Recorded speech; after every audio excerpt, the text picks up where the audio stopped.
이곳에서 주께 부르짖었나이다.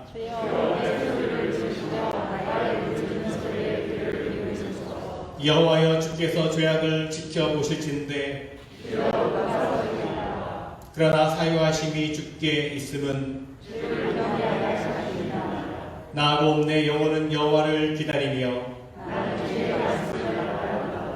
파수꾼이 아침을 기다림보다 내 영혼이 주를 더 기다리나니 이스라엘아, 여호와를 바랄지어다. 그가 이스라엘을 그의 모든 죄악에서 속량하시리로다. 아멘. 사도신경으로 우리 믿음의 고백을 올려드리겠습니다. 전능하사 천지를 만드신 하나님 아버지를 내가 믿사오며 그 외아들 우리 주 예수 그리스도를 믿사오니 이는 성령으로 잉태하사 동정녀 마리아에게 나시고 본디오 빌라도에게 고난을 받으사 십자가에 못 박혀 죽으시고 장사한 지 사흘 만에 죽은 자 가운데서 다시 살아나시며 하늘에 오르사 전능하신 하나님 우편에 앉아 계시다가 저리로서 산 자와 죽은 자를 심판하러 오시리라.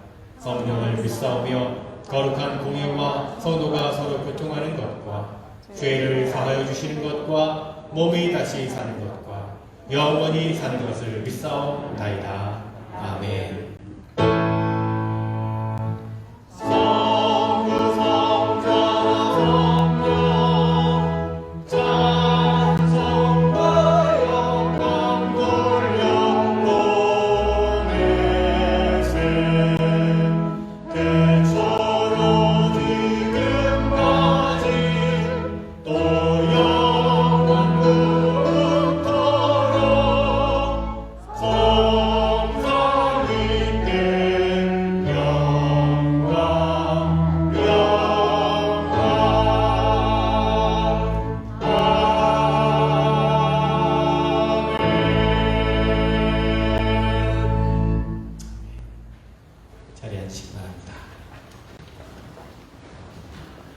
오늘도 거룩하고 복된 주님의 날에 또 예배 자리 가운데 나오신 여러분 한 분 한 분을 주님의 이름으로 축복하고 또 환영하고 또 사랑합니다. 한 주간도 평안하셨지요? 예배를 사모하는 마음 가지고 또 이제 나오신 줄 믿습니다. 그 마음 가운데 하나님께서 은혜와 평강을 충만하게 또 부어주시기를 소망합니다. 우리 한번 옆에 계신 분하고 인사하겠습니다. 사랑합니다. 축복합니다. 알로하, 알로하. 감사합니다. 또 가정에서 영상으로 또 온라인으로 예배 드리신 분들도 축복합니다. 사랑합니다. 아마도 곧 저희가 이제 또 상황이 조금 나아지면 계속 말씀드리지만 이제 또 마스크도 벗고 서로 얼굴을 보며 대면해서 인사를 나눌 수 있는 이런 시간이 또 곧 오리라 기대합니다. 그때까지 우리가 더욱더 조심하시고 또 가이드라인 따라주시기를 바랍니다. 여러 가지 모임이 있습니다. 모임 안내를 해드리면 목회협조위원회 오늘 오후 1시 교육관에서 101호 영어부성관에서 모임이 있습니다. 목회협조위원 되신 분들은 기억하시고 참여해 주시길 바랍니다. 또 인선위원회가 11월 14일 다음 주일 오후 1시에 역시 같은 장소에서 있게 됩니다. 레일 리더십 커미티 멤버 되시는 분들 영어뿐만 아니라 참여해 주시길 바랍니다. 이제 11월 말에 저희가 구역회가 있기 때문에 구역회 준비를 위한 모임들을 갖게 됩니다. 여러분 협력해 주시고 또 동참해 주시길 바랍니다. 추수감사주일이 셋째 주일입니다. 저희가 작년에 땡스기빙 주일에 여러분에게 그 전까지 저희가 이제 뭐 과일이면 채소면 이렇게 앞에 제단 장식을 하고 또 주변에 이웃들과 또 예배 후에 나눴는데요. 지난해에는 저희가 여러분에게 이제 부탁드리고 캔풋을 좀 가져오셔서 그걸 가져오시면 여기 장식도 하고 그다음에 그것을 가지고 수잔나 웨슬리 커뮤니티 센터에 저희가 도네이션을 했습니다. 올해도 마찬가지로 수잔나 웨슬리 커뮤니티 센터에서 도움을 요청해서요. 여러 교회들이 같이 캔풋을 모아서 도네이션 하기로 했습니다. 혹시 여러분 가정에 좀 남는 캔풋 있으시면 캔풋이나 조그마한 뭐 쌀도 괜찮다고 해요. 뭐 이런 것들 있으시면 가져오시면 지금부터 이제 가져다 두시면 교회 보관했다가 우리 땡스기빙 날에 장식을 하고 그러고서 도네이션 하도록 하겠습니다. 수잔나 웨슬리 커뮤니티 센터는 연합감리교에서 시작된 사회 구호 기관입니다. 많은 이민 가정들을 서포트하고 여러 가지 어려운 가운데 가정들을 돕는 사역을 하는 기관인데 올해도 저희가 이곳에 도네이션 하도록 그렇게 하겠습니다. 협력해 주시기를 바랍니다. 지난 주일에 여성교회 회의가 있었습니다. 새로운 회장으로 우한나 권사님께서 선출이 되셨는데 오늘 아프셔서 다치셨대요. 목을 좀 다쳐서 못 오시는데 여러분 또 축하해 주시고 격려해 주시고 잘 협력해 주시기를 부탁을 드리겠습니다. 성탄절 칸타타 연습이 진행 중에 있습니다. 꼭 성가대원이 아니시다 하더라도 칸타타를 함께 하기를 원하시는 분들은 괜찮습니다. 동참해 주시면 주의전 12시 40분 연습 맞나요? 제가 그냥 임의로 시간을 정했는데 맞을 것 같은데 예배 후에 본당에서 이 예배당에서 칸타타 연습이 있으니까요. 식사하시고 조연하시면 함께 동참하실 수가 있겠습니다. 또 하모니카 클래스 또 진행 중에 있습니다. 가시는 분들 데이비 목사님께 말씀해 주시면 되고요. 여러 가지 어려운 때 우리가 더욱더 이웃을 돌보고 또 나누는 일에 열심을 내었으면 좋겠습니다. 우리 영어부의 리차드 킴 성도님이 계십니다. 굉장히 오래된 우리 영어부 멤버신데 지난 주일전 이렇게 하나님의 부르심을 받으셨습니다. 이 교회 건물이 빌딩이 지어질 때 1964년에 이 건물이 지어졌는데 그때 계셨던 성도님들이 몇 분 안 남아 계세요. 근데 그분 중에 한 분이신데 아내 되시는 자넷 킴 성도님이 지난해 돌아가셨고 리차드 킴 성도님 지난 주일에 하나님의 부르심을 받았습니다. 여러분 위해서 그 가정을 위해서 또 기도해 주시고 또 위로해 주시기를 바랍니다. 오늘 주일 애차는 제임스 송 권사님 또 한 황현희 권사님 가정에 섬겨 주셨고요. 재단미하는 황현희 권사님께서 또 섬겨 주셨습니다. 감사를 드립니다. 기도하시겠습니다. 우리의 예배를 받으시기 합당하신 하나님, 거룩하고 복된 이날 우리를 예배 자리 가운데 불러주시고 인도해 주시는 데 감사를 드립니다.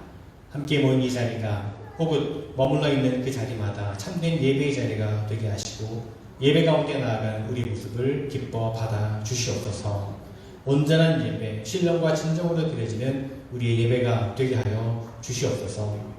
벌써 11월의 첫 주일입니다. 감사의 기절을 보내게 됩니다. 우리 지나간 시간들을 돌아볼 때 참으로 모든 것이 하나님의 은혜였음을 고백하며 감사를 드립니다.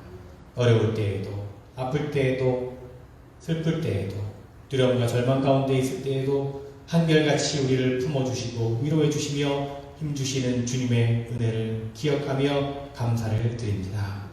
그러나 주님, 저희들은 참으로 연약하고 어리석어서 늘 받은 은혜를 쉽게 잊어버리고 주님의 말씀에 순종하지 못하였음을 고백하게 됩니다. 세상은 여전히 혼란스럽고 불확실한 가운데 있는데 이 어둡고 혼란스러운 세상 가운데 빛과 소금이 되어야 될 우리가 세상의 유혹을 이기지 못하고 주님의 뜻을 따르지 못할 때가 많았음을 고백합니다. 교만하고 살았던 우리의 모습을 내려놓습니다. 주님, 우리를 긍휼히 여겨 주시옵소서. 참으로 이 땅 가운데 주님의 사랑이 주님의 나라가 세워지는 그 일에 맡겨진 사명을 감당하는 우리가 되게 하여 주시옵소서. 늘 주님을 바라보고 주님과 동행하며 주님의 이름을 높이며 살아가는 우리 모두가 되게 하여 주시옵소서. 이 예배가 우리 온 몸과 마음으로 드려지는 예배가 되게 하여 주시옵소서. 우리의 눈을 열어 주님을 바라보게 하시고 우리의 마음을 열어 주님을 맞이하게 하시며 우리의 귀를 열어 주님의 음성을 듣는 이 예배의 자리가 되게 하여 주시옵소서. 성령께서 우리 가운데 임하셔서 우리 예배를 도우시고 인도하여 주시옵소서. 이 예배 가운데 나온 성도들 한 사람 한 사람 주님께서 친히 만나주시고 주님의 강한 팔로 붙드시고 그 넓은 품으로 품어 주시옵소서. 여러 가지 삶의 힘겨운 가운데 나온 성도들 있습니다. 그 모든 형편을 돌보시고 위로하시며 새 힘을 허락하여 주시옵소서. 육신의 연약함 가운데 있는 성도들 있다면 회복의 은혜를, 치유의 은혜를 허락하여 주시옵소서. 이 모든 예배 순서를 주님께 맡겨드립니다. 감사의 고백으로 드려지는 찬양과 선포되어지는 말씀과 베풀어지는 성찬과 또한 성도의 교제와 나눔을 통해 우리를 향하신 주님의 뜻을 분명히 깨닫게 하시고 주님의 뜻에 순종하며 맡겨진 사명을 감당하며 살겠노라고 다시 한번 결단하는 이 예배가 되게 하여 주시옵소서. 주님 홀로 영광 받으시오며 예수 그리스도의 이름으로 기도드리옵나이다.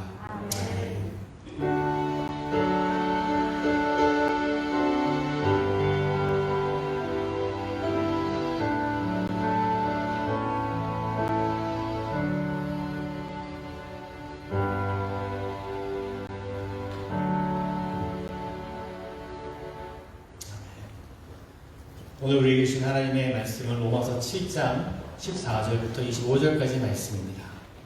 로마서 7장 14절부터 25절까지 말씀입니다.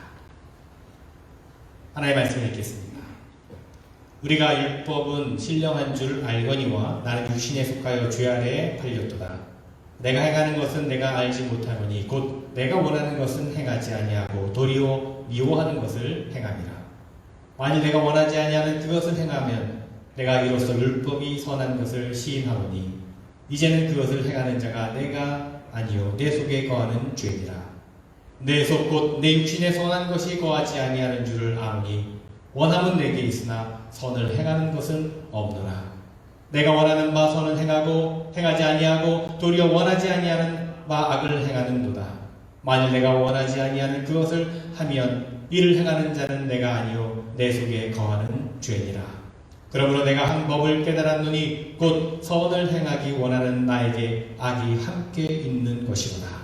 내 속사람으로는 하나님의 법을 즐거워하되 내 지체 속에는 다른 한 법이 내 마음의 법과 싸워 내 지체 속에 있는 죄의 법으로 나를 사로잡는 것을 보는도다. 오호라 나는 곤고한 사람이로다. 이 사망의 봄에서 누가 나를 건져내랴. 우리 주 예수 그리스도로 말미암아 하나님께 감사하리도다. 그런즉 내 자신이 마음으로는 하나님의 법을 육신으로는 죄의 법을 섬기노라. 아멘. 시간에 성가대 찬양 읽겠습니다.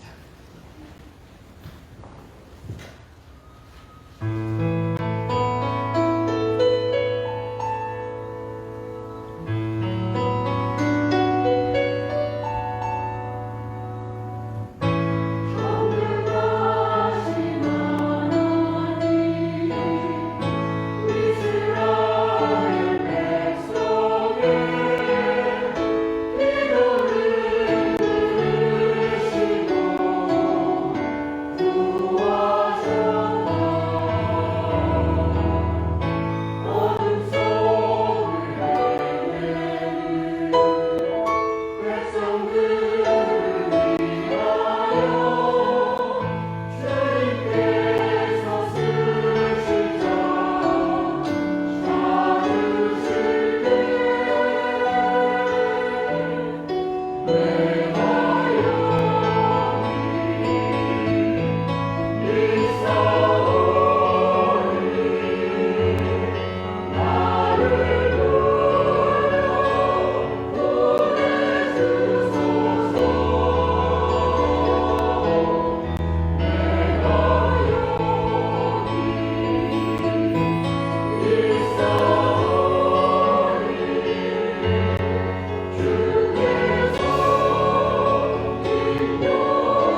아멘. 엄마 이유가 안 보여. 이유. 저는 이 찬양을 들을 때마다 막 가슴이 뛰어요. 뛰고 막, 예, 감동이 됩니다. 저희 우리 한국 찬송가에 나와 있지 않지만 이 찬양은 나락감리교회 찬송가에 수록된 찬송입니다. Here I am, Lord.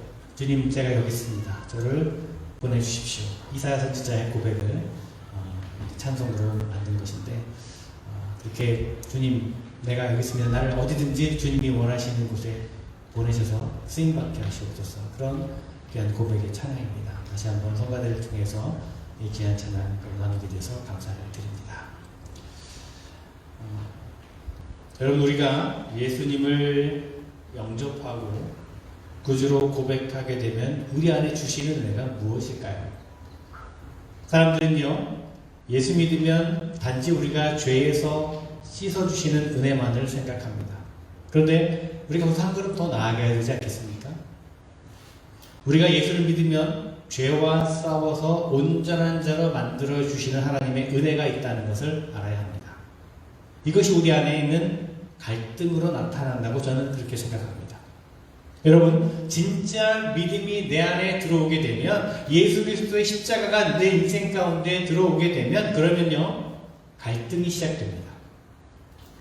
이전에는 아무렇지도 않았던 일에 대해서 갈등이 시작돼요. 그것은 이제 바로 내 믿음이 살아있다는 증거이기도 합니다. 우리 안에 원래 있었던 죄의 세력과 내 안에 들어온 예수 그리스도의 생명이 갈등을 일으키는 겁니다. 내 안에서 싸움을 시작하는 겁니다. 그리고 이 싸움은요, 사실 우리가 살아가는 평생 동안 계속되는 싸움이기도 합니다. 여러분, 전도하다 보면요, 사람들이 묻습니다. 도대체 예수 믿으면 달라지는 게 뭐가 있냐고 물을 때가 있습니다. 조금 전까지 죄를 짓고 살다가 예수 믿으면 갑자기 사람이 달라지나요? 갑자기 성인군자가 되나요? 아닙니다. 예수 믿고 달라지는 것 하나를 이야기하라고 한다면 이렇게 얘기하겠습니다. 갈등이 시작되는 거라고. 죄의 문제와 싸우기 시작하는 거라고. 여러분이 만약 죄의 문제를 가지고 싸우기 시작했다면 여러분 안에 믿음이 들어온 증거입니다. 예수 그리스도가 여러분 안에 들어가신 증거입니다. 자기 멋대로 자기 기준대로 살다가 죄의 종으로 살아가다가 우리 안에 예수님이 들어오시면 당연히 갈등이 시작되는 것입니다. 이 사실에 대해서 여러분 인식하시기 바랍니다. 바울이 오늘 말씀에서 고민하고 있는 것이 바로 이것입니다. 사도행전 11장에 보면요, 초대교회 크리스천들을 향해서 주변에 있던 사람들이 지어준 별명이 있었습니다. 그게 뭐냐면 세상을 뒤엎는 자, 세상을 어지럽히는 자, 이런 별명이었습니다. 세상을 뒤집어 엎는 자, 곧 갈등을 일으키는 자라고 하는 뜻입니다. 영어 성경에는 upside down이라고 되어 있습니다. 크리스천들을 이렇게 표현했다는 겁니다. 당시 초대교회. 자, 당시 그리스도인들이 무슨 대단한 힘을 가졌기에 세상을 뒤집어 엎은 것입니까? upside down, 이것은요, 권력이 있고 능력이 있는 사람들이 할 수 있는 것입니다. 그런데 당시 크리스천들은요, 그럴 능력이 없었습니다. 그들은 가난한 사람들이었습니다. 연약한 사람들이었습니다. 어떻게 이런 사람들이 세상을 뒤집어 엎는 사람들이 되었을까요? 단지 이들이 하나님의 말씀을 붙들고 순종하며 살아가려고 하다 보니까 세상과 충돌하기 시작하더라는 것입니다. 저는 그렇다고 생각합니다. 정말로 예수님을 믿고 살아가는 사람들이라면, 내 안에 정말로 예수님이 살아계시면 세상을 살아갈 때 적당히 타협하며 살아가지 않는다고 생각합니다. 그런 사람들이 들어가는 가정에는, 교회에는, 사회에는 업사이드 다운, 뒤집어 엎어지는 변화 역사가 일어나게 된다는 것입니다. 진짜 그 믿음이 그 안에 들어가면 그 한 사람으로 말미암아 새로운 이야기, 하나님의 이야기가 시작되는 것입니다. 디모데후서에서 바울이 이렇게 고백합니다. 무릇 그리스도 예수 안에서 경건하게 살고자 하는 자는 핍박을 받을 것이다. 자, 그리스도 예수 안에서 경건하게 살아가고자 한다면 핍박을 받을 것이다. 즉 갈등이 있을 것이다. 그것입니다. 오늘 말씀에 바울의 고백이 나옵니다. 이 사도 바울의 고백도 저는 같은 생각이라고 생각을 합니다. 솔직히요, 오늘 말씀을 읽으시면서 이런 생각하는 분들 많이 계실 겁니다. 저도 처음에 이 말씀을 읽었을 때 그런 마음이 들었는데요. 뭐냐면 일단 안심하는 겁니다. 안도하는 겁니다. 아, 바울도 별거 아니구나. 바울도 나랑 똑같은 사람이구나. 이런 생각을 하는 거죠. 그 위대한 사도 바울도 나랑 별로 다를 것이 없는 사람이구나. 바울이 그러니 내가 그런 건 당연한 거야. 이러면서 안도의 한숨을 쉬는 겁니다. 그런데 여러분, 오늘 바울의 고백을 깊이 묵상하게 되면요, 태도가 달라지게 됩니다. 이상하게 고민하고 갈등하기 시작합니다. 읽으면 읽을수록 나 자신에게 다시금 묻게 됩니다. 나에게도 과연 이런 고민이 있는가? 나에게도 이런 갈등이 있는가? 질문하게 됩니다. 여러분, 솔직하게 물어보겠습니다. 오늘 바울이 고백하는 이 고민이 여러분 안에 있습니까? 오라, 나는 곤고한 사람이로다. 누가 사망의 몸에서 나를 건져낼 것인가? 라고 하는 이 탄식과 절규가 여러분 안에 있느냐 하는 것입니다. 여러분, 바울에게 왜 이런 일이 일어나는 겁니까? 바울이 왜 이런 고민을 하는 것입니까? 예수님이 그의 인생 가운데 들어가고 믿음으로 예수님을 영접하고 나니까 그의 안에서 갈등이 일어난 것입니다. 싸움이 시작된 겁니다. 그래서 힘이 든 겁니다. 그리고 그 순간부터 이 질문을 던지기 시작했습니다. 아, 내가 마음으로는 하나님의 법을 따르는데 이상하게 내 몸으로 자꾸만 죄를 따르는구나. 그래서 힘이 든 겁니다. 그래서 탄식하는 겁니다. 오호라, 나는 곤고한 사람이로다. 이 사망의 몸에서 누가 나를 건져내랴. 여러분, 분명한 것은요, 이 고백은 바울이 믿음이 없기 때문에 하는 고민이 아니라는 것입니다. 믿음을 가지고 회개하면서 죄와 싸우면서 하는 치열한 고민이라고 할 수가 있습니다. 그런데 사람들은 이상하게도 이 말씀을 읽으면서 바울도 우리와 똑같다고, 사람은 육신이 연약해서 어쩔 수 없다고, 그렇게 안도하고 자기 합리화를 시킵니다. 여러분, 이 고민은요, 믿음이 없기 때문에 하는 고민이 아니라 도리어 믿음 때문에 하는 갈등입니다. 솔직히 오늘 읽은 말씀이 옛날 표현이라 언뜻 마음에 잘 와닿지 않을 수도 있습니다. 그래서 이 바울의 고백을 제가 쉬운 말로 다시 적어봤습니다. 잘 한번 들어보시기 바랍니다. 자, 바울이 지금 이렇게 고민을 합니다. 저는 그렇게 신뢰할 만한 사람이 못 됩니다. 결심은 늘 이렇게 하는데 행동은 늘 저렇게 합니다. 하나님의 말씀이 온전한 것은 내가 믿는데 나는 온전하지 못합니다. 그래서 진짜 내게는 하나님의 명령이 필요합니다. 아니, 정말 솔직히 말하면 하나님의 명령 그 이상이 나에게 필요합니다. 하나님의 명령을 알면서도 지키지 못하고 죄의 세력이 자꾸 나를 무너뜨리고 있다면 분명 내게는 그 이상의 무언가가 필요합니다. 그 무엇이 내게 없다는 것을 이제야 알겠습니다. 뜻을 품을 수 있는데 뜻을 행하지는 못합니다. 선을 행하기로 결심은 하는데 정작 선을 행하지는 못합니다. 악을 행하지 않기로 결심을 하는데 정작 저는 악을 행하고 있습니다. 결심하지만 결심을 이루지 못하는 것이 나라고 하는 존재인 것을 깨닫습니다. 내 속의 깊은 곳에서부터 무언가가 잘못된 것입니다. 그래서 매번 고민을 합니다. 패배합니다. 너무 반복적이어서 심지어는 예측마저 할 수 있습니다. 내가 결심하는 순간 벌써 죄가 나를 넘어뜨리려고 내 앞에 와서 서 있는 것을 제가 느낍니다. 나는 정말 하나님의 말씀에 즐거워하는데, 진짜 즐거워하는 것이 맞는데 참으로 신기하게도 내 안에 모든 것이 즐거워하는 것이 아니라고 하는 사실을 알았습니다. 내가 할 수 있는 것은 다 해보았는데 소용이 없습니다. 나는 지금 마치 벼랑 끝에 서 있는 것 같습니다. 이런 나를 위해 무언가 해줄 수 있는 사람이 어디 없을까요? 오, 나는 곤고한 사람입니다. 누가 나를 건져낼까요? 여러분, 이것이 바울의 고백입니다. 여러분도 이 고민이 느껴지십니까? 저는 오늘 설교 준비하면서 굉장히 좀 진지해졌습니다. 제가 원래 재미있거나 유머가 있는 사람은 아니지만 오늘은 조금 더 진지해 보려고 합니다. 여러분, 이 고민이, 이 갈등이, 이 고뇌가 우리에게 있어야 한다는 겁니다. 믿음이 없는 사람, 불신자들은 이런 고민하지 않습니다. 전혀 모르는 거죠. 믿지 않는 사람에게는 이와 같은 탄식이 없습니다. 이와 같은 갈등과 고민이 없다는 것입니다. 내 연약하고 부족한 모습을 발견조차 하지 못하기 때문에 탄식하지도 고민하지도 못하는 겁니다. 그런데 하나님의 은혜의 빛이 나에게 비추어지게 되면, 예수 그리스도가 내 안에 들어오시게 되면, 그러면 발견하게 되고 달라지게 되는 것입니다. 내 연약함과 부족함이 드러나기 시작합니다. 그래서 탄식하는 겁니다. 바울처럼 오호라 나는 곤고한 사람이로다. 내 연약함, 내 부족함을 깨닫는 사람만이 이런 고백을 할 수 있는 겁니다. 사도 바울이 많은 편지를 썼죠. 많은 편지를 썼는데요. 편지를 쓸 때마다 자기 자신에 대해서 소개를 합니다. 바울의 사역 초기에 쓰여진 편지 가운데 고린도전서에 보면 거기에는 자기 자신을 가리켜서 나는 사도들 중에 가장 작은 자입니다. 이렇게 말합니다. 그리고 그의 사역 중간에 쓰여진 에베소서를 보면요. 에베소서는 이렇게 자신을 소개하고 있습니다. 나는 성도들 가운데 지극히 작은 자 가운데서 작은 자입니다. 그리고 좀 달라졌죠. 사도에서 성도로 자기 자신을 표현하는 것이 바뀌어졌습니다. 그리고 그의 바울의 사역의 마지막에 가면 디모데전서에 보면 바울이 이렇게 고백을 합니다. 나는 죄인 중에 괴수입니다.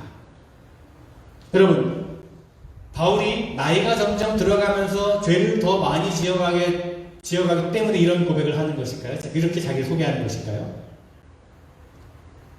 처음에는 다른 사도들과 견줄만 했는데 살다 보니까 점점 밑으로 내려가서 그래서 나중에는 죄인 중에 괴수가 된 것일까요? 나이가 들면서 이렇게 된 것이 아니라는 겁니다. 도리어 그의 믿음이 더욱더 깊어진 겁니다. 그가 더욱 예수 그리스도의 은혜의 빛으로, 말씀의 빛으로 들어가게 된 것입니다. 그러니까 그 은혜가, 그 말씀이 자신의 연약함을 비추어서 감추어졌던 죄성을 고백하게 된 겁니다. 그래서 탄식하고 절규하게 된 겁니다. 오늘 바울의 고백이 담긴 의미가 바로 이것입니다. 내 영적인 싸움, 상한 심령, 내가 변화받아야 되겠다라고 하는 그 절규, 그것입니다. 바울에게 그것이 있었던 겁니다. 이 고민이 없다면 은혜를 모르는 겁니다. 여러분, 우리가 다시 죄와 싸워 나갔으면 좋겠습니다.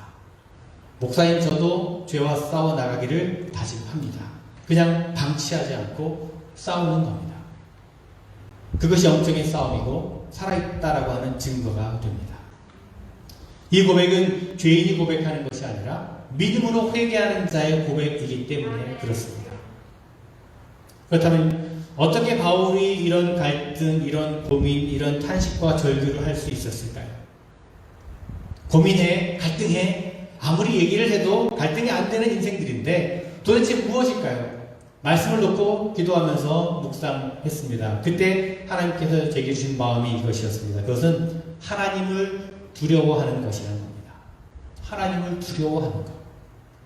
예수님을 영접하는 순간 달라지는 것이 무엇이냐 하면 두려움의 대상이 달라지게 되는 겁니다.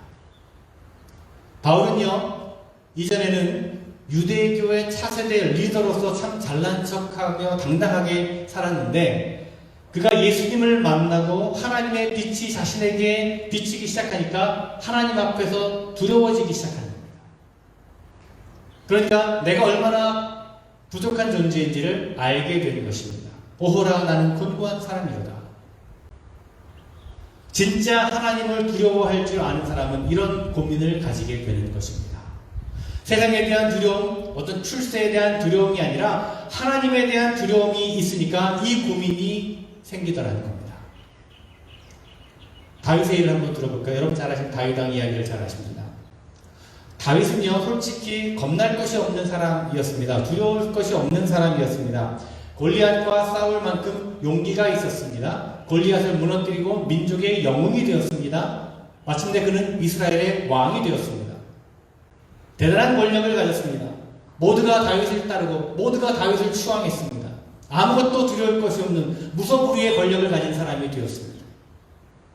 그런데 어느 날 나단이라고 하는 아주 작은 마을의 선지자 한 명이 다윗에게 찾아와서 말합니다.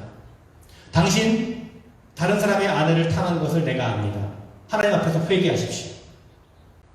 자, 보통 당시에 다른 왕 같으면 어떻게 할까요? 그냥 죽이면 됩니다. 네가 그거 어떻게 알았지? 그러면 너만 죽으면 되겠네. 그렇게 나단 선지자를 죽여도 누가 뭐라 할 사람이 없었습니다, 당시에. 다윗은 충분히 그럴 수 있는 자리에 있었습니다. 그런데 다윗의 믿음이 여기서 빛이 나는 겁니다. 도리어 자신을 죽이게 됩니다. 세상이 두려워서일까요? 아닙니다. 하나님이 두려웠기 때문입니다. 다윗의 믿음이 여기에서 드러납니다. 다윗은 그 자리에서 무릎을 꿇습니다. 그리고 시편 51편의 말씀을 기록하죠. 내 안에 정결한 마음을 주옵소서. 내 안에 정직한 영을 새롭게 하옵소서. 하나님이 두려웠기 때문입니다. 하나님이 두려워서. 그래서 고민하고 갈등하는 것입니다. 그래서 죄로부터 뛰쳐나오는 겁니다. 여러분, 하나님을 두려워하면서 이 고민을 가지게 되면 하나님께서는 절대로 그 사람을 포기하지 않으십니다. 그 갈등을 가지고 살아가게 되면 절대로 그 사람은 무너지지 않는다는 것입니다. 우리 믿음의 공동체도 마찬가지입니다. 그 고민과 갈등이 있다면 무너지지 않습니다. 여러분, 하나님이 두려우면 갈등하게 되고요. 하나님이 두려우면 고민을 합니다. 탄식합니다. 오호라, 오호라. 사도행전 2장에 보면 베드로가 성령의 충만함을 입어서 사람들 앞에서 설교를 합니다. 그리고 그 설교를 듣던 사람들 가운데 3,000명에게 동일한 반응이 나타나게 되는데요. 그들은 어찌할꼬 어찌할꼬 가슴을 치며 옷을 찢으며 통회하고 회개하기 시작했다는 겁니다. 무엇이 두려워서 그랬을까요? 베드로가 두려웠을까요? 아닙니다. 그들이 말씀을 듣는 가운데 하나님 앞에서의 두려움을 깨닫게 된 겁니다. 그리고 그들도 과일과 같은 고민을 가지게 된 것이죠. 오호라, 나는 어떻게 해야 할까? 어떻게 해야 할까? 하나님의 말씀은 온전한데 나는 너무나 온전하지 못하구나. 내 안에 깊은 곳에서 무언가 잘못되었구나. 내게는 말씀을 아는 것 그 이상의 무언가가 필요한 것이구나. 아, 괴롭구나. 누가 나를 도와줄까? 동일하게 이런 고민이 그들에게 생겼다는 겁니다.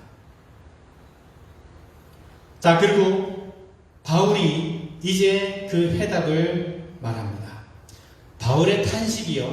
오늘 말씀에 나오는 바울의 탄식과 절규가 오늘 말씀의 마지막에 가서 갑자기 희망의 노래로 바뀌게 되는 것을 봅니다.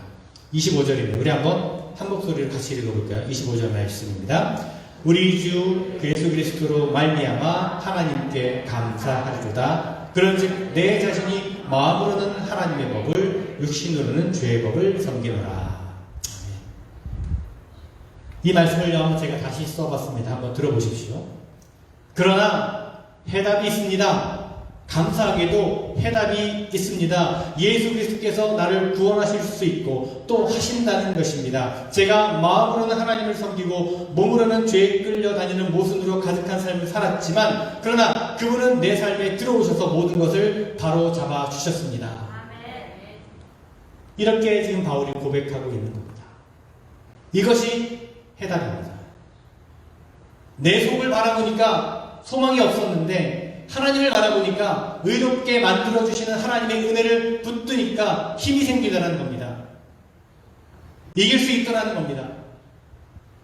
내 안에 예수님이 들어오시면서 갈등이 시작되었는데 갈등에서 끝나는 것이 아니고 나에게 해답을 주셨다는 것입니다. 이 기쁨이 너무나 감격스러운 겁니다. 그래서 지금 바울이 로마서 1장부터 지금까지 달려온 겁니다. 7장까지 달려왔습니다. 뭘 하기 위해서? 바로 이 한마디를 하기 위해서. 우리는 다 죄인이라고. 누구도 죄인 안 짓고 살아갈 수 없다고. 하나님께 나갈 수 없다고. 나는 곤고한 사람이라고. 나도 그렇다고. 나도 그 갈등이 있다고. 그런데 해답이 있다. 해답이 있다. 해답이 여기 있습니다. 이 한마디를 지금 바울이 전해주고 싶은 겁니다. 이것이 바울의 결론입니다. 이 해답을 가진 인생이 되기 위해서 지금까지 로마서를 통해 우리에게 전하고 있는 겁니다. 그렇습니다. 오늘 저와 여러분은 바울이 전하고 있는 결론의 말씀을 우리가 듣고 있습니다. 오늘 말씀은 나는 곤고한 사람이니까 죄 짓는 것 좀 봐달라고 하는 것이 아니라 나의 고민은 여러분도 가지고 있는 고민이라고 생각합니다. 그러나 이 해답을 가지시기 바랍니다. 예수 그리스도께서 우리를 구원하십니다. 예수님께서 우리를 새롭게 하십니다. 우리는 곤고한 인생이지만 하나님은 반드시 승리하게 하십니다. 이 말씀을, 이 말을, 이 해답을 전하고 싶어 하는 겁니다. 여러분, 이 시대의 문제가 무엇인지 아십니까? 지식이 없는 거요? 아닙니다. 능력이 없는 겁니다. 지식으로는 다 압니다. 다 알아요. 그런데 능력이 없습니다. 다 압니다. 그런데 돈 앞에서 여지없이 무너져 버립니다. 다 압니다. 그런데 유혹 앞에서 여지없이 무너져 버립니다. 고린도서 4장 7절 말씀입니다. 우리가 이 보배를 질그릇에 가졌으니 이는 능력이 힘이 큰 것이 하나님께 있고 우리에게 있지 아니함을 알게 하려 함이라.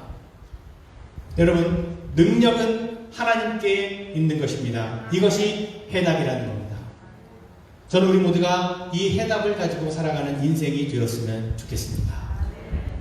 이 해답을 가지면요, 이 해답을 붙들고 살아가면 그러면 승리합니다. 그런데 이 해답을 모르면 실패할 수밖에 없습니다. 그것이 우리의 존재입니다. 여러분 보십시오. 다윗이 어떻게 골리앗을 이겼습니까? 다윗이 골리앗을 이긴 것도 이 해답을 가졌기 때문입니다. 다윗과 골리앗은 상대가 되지 않는 싸움이었습니다.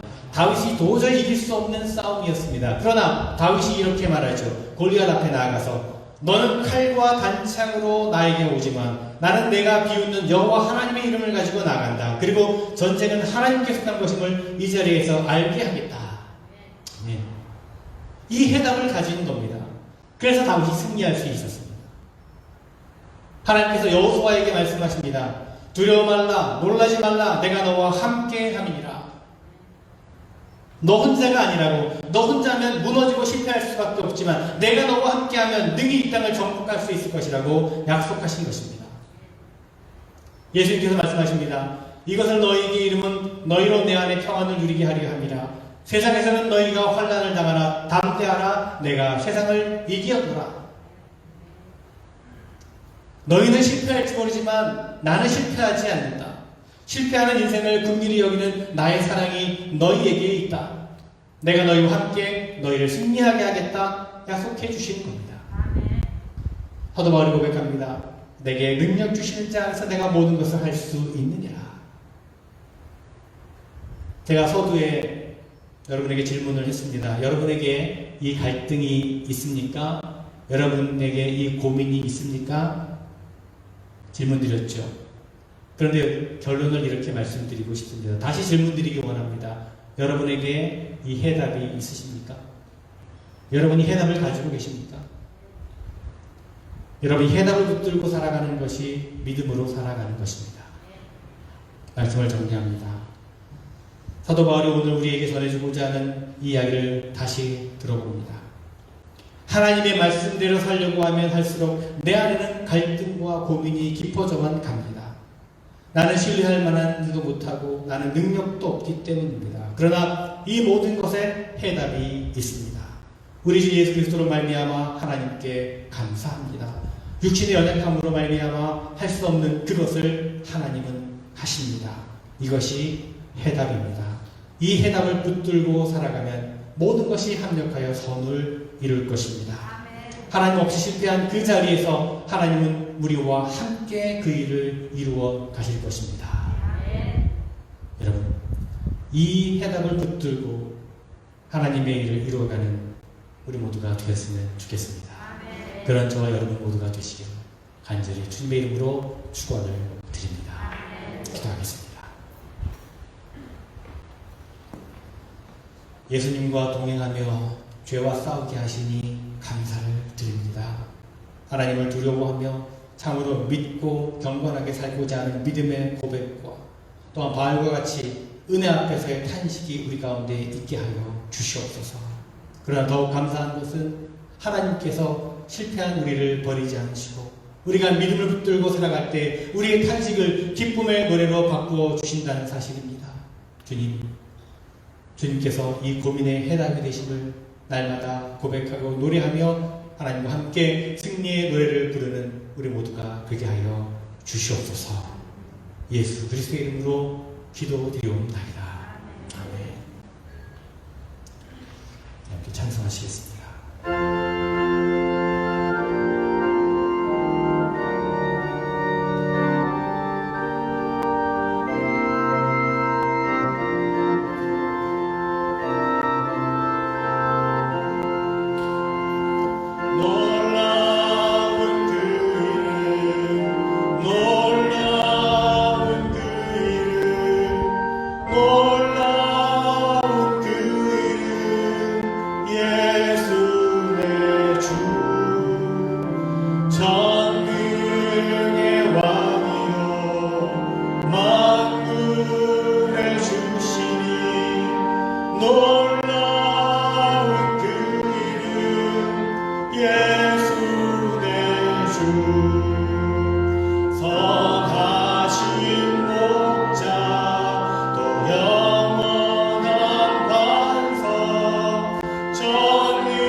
경배 드리며 찬양 드리세 놀라운 그 이름 예수의 다시 한번 찬송할까요?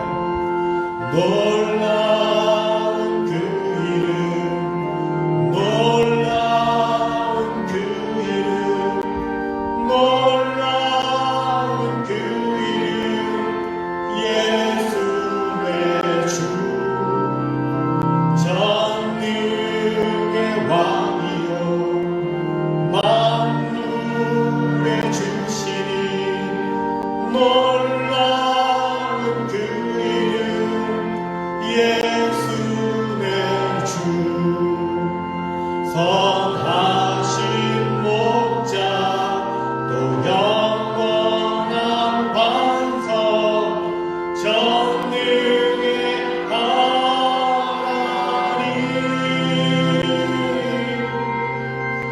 경배 드리며 찬양 드리세 놀라운 그 이름 예수의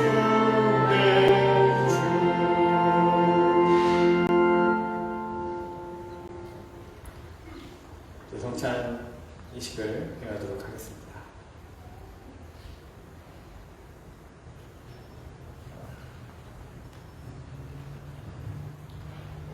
주님께서 여러분과 함께 하시기를 봅니다.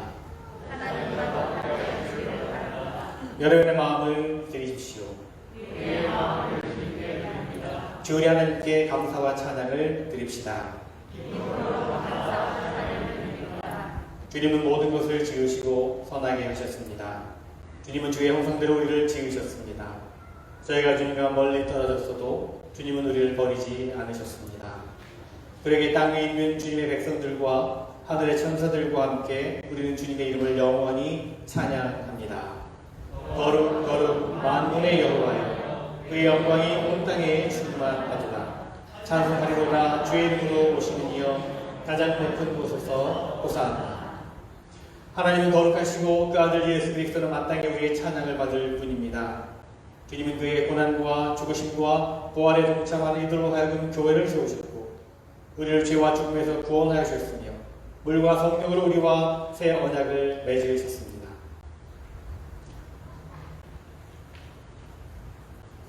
예수께서 잠시던 밤에 떡을 가지사 축사하시고 떼어 제자들에게 주시며 말씀하셨습니다. 이것은 너희를 위하여 주는 내 몸이니 너희가 이를 향하여 나를 기념하라 하셨습니다. 식후에 또한 잔을 가지시고 축사하시고 제자들에게 주시며 말씀하셨습니다.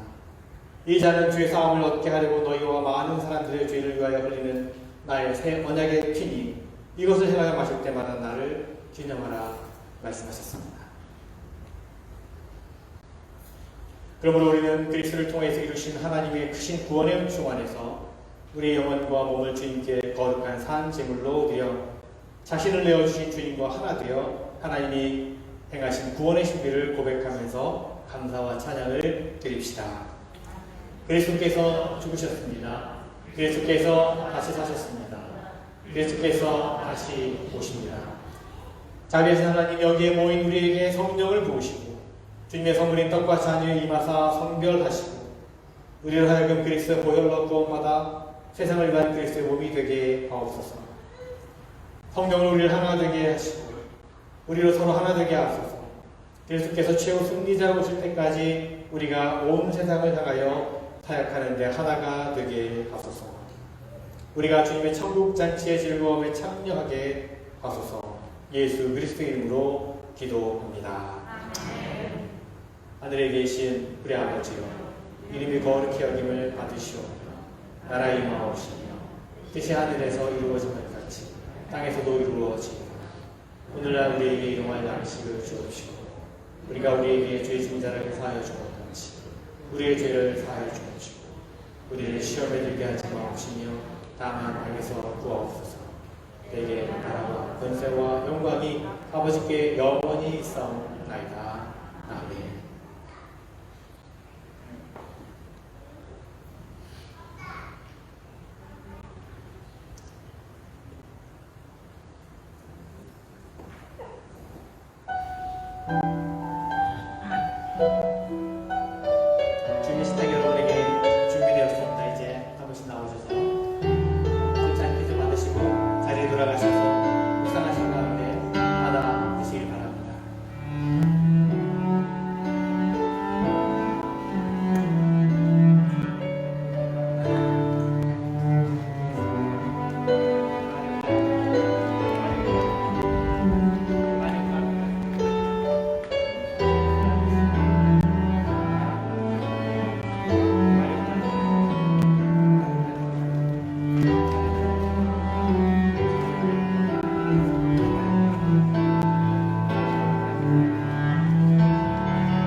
거룩한 성례에 참여하였음에 감사와 찬양을 드립니다.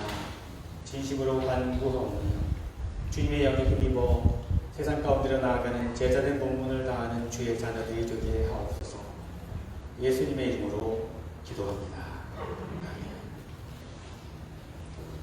이 시간에는요, 이 선대스쿨 교회학교 오늘은 미션 가는 친구들이 나와서 특별 찬양 하나님께 올려드립니다.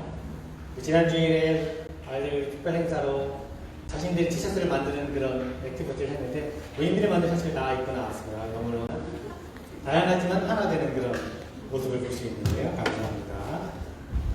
귀한 찬양 하나님께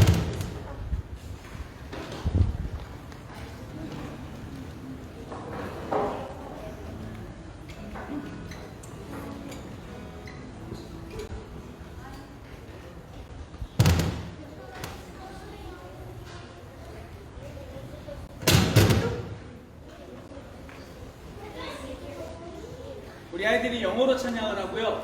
그 다음에 또 한국말도 다 외웠어요. 그래서 그 한국말로 찬양할 때 우리 같이 이렇게 같이 불러주세요. 우리 모르셔도. 자. 레디?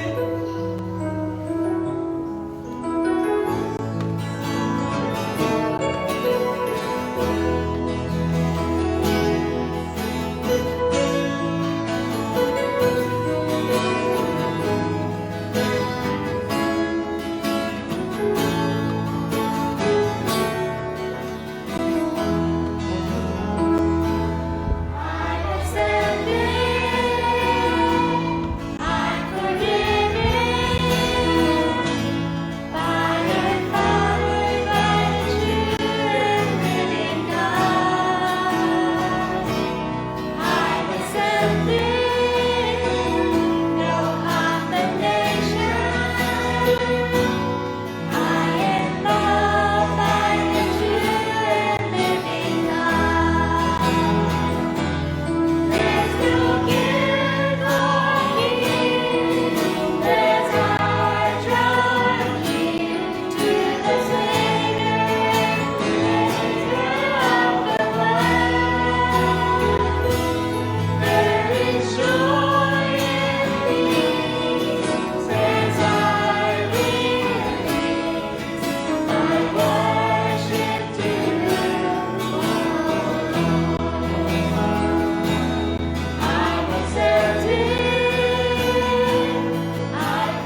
지켜주시면 감사하겠습니다.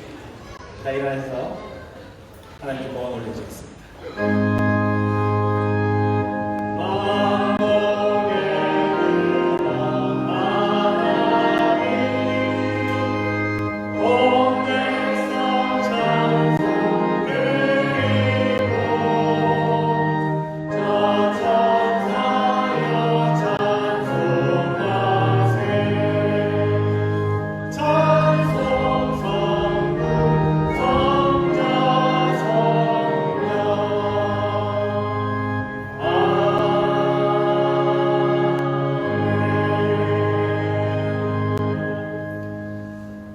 참으로 우리를 구원하시고 우리를 하나님의 자녀 삼아 주시는 애 감사를 드립니다. 아이들의 입술의 고백을 통해서도 우리가 구원받고 용서받고 죄사함을 얻었음을 고백하게 됩니다. 하나님, 그 귀한 은혜를 우리가 잊지 않고 늘 감사하며 살아갈 수 있는 저희들 되게 하여 주시옵소서. 우리에게 베풀어 주신 은혜 늘 우리가 기억하며 우리의 마음을 담아 감사의 마음을 담아 고백하며 드리는 예물을 기뻐 받아 주시옵소서.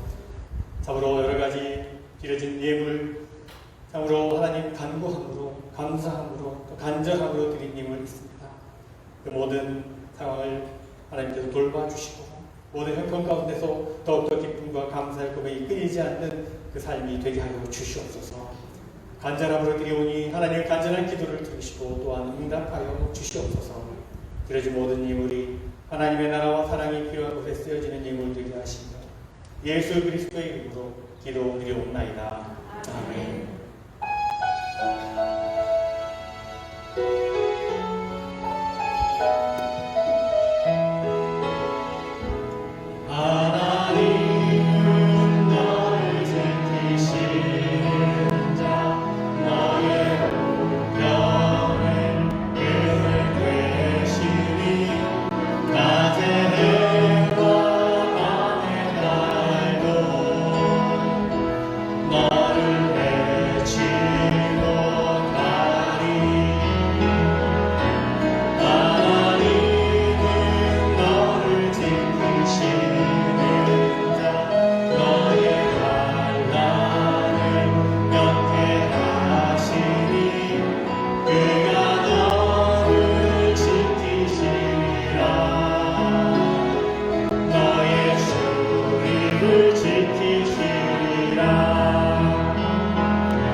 이제는 우리 주 예수 그리스도의 은혜와 하나님 아버지의 크고 놀라우신 사랑하심과 성령의 감화 역사 교통 충만하심이 참으로 주님께서 주시는 해답을 가지고 그 해답을 가진 인생을 살아가기를 간절히 원하는 사랑하는 성도들, 저들의 모든 가정과 일터와 삶의 모든 자리 위에 주님 몸된 이 믿음의 공동체 위에 지금부터 영원토록 함께 하옵시기를 간절히 축원하옵나이다. 아멘.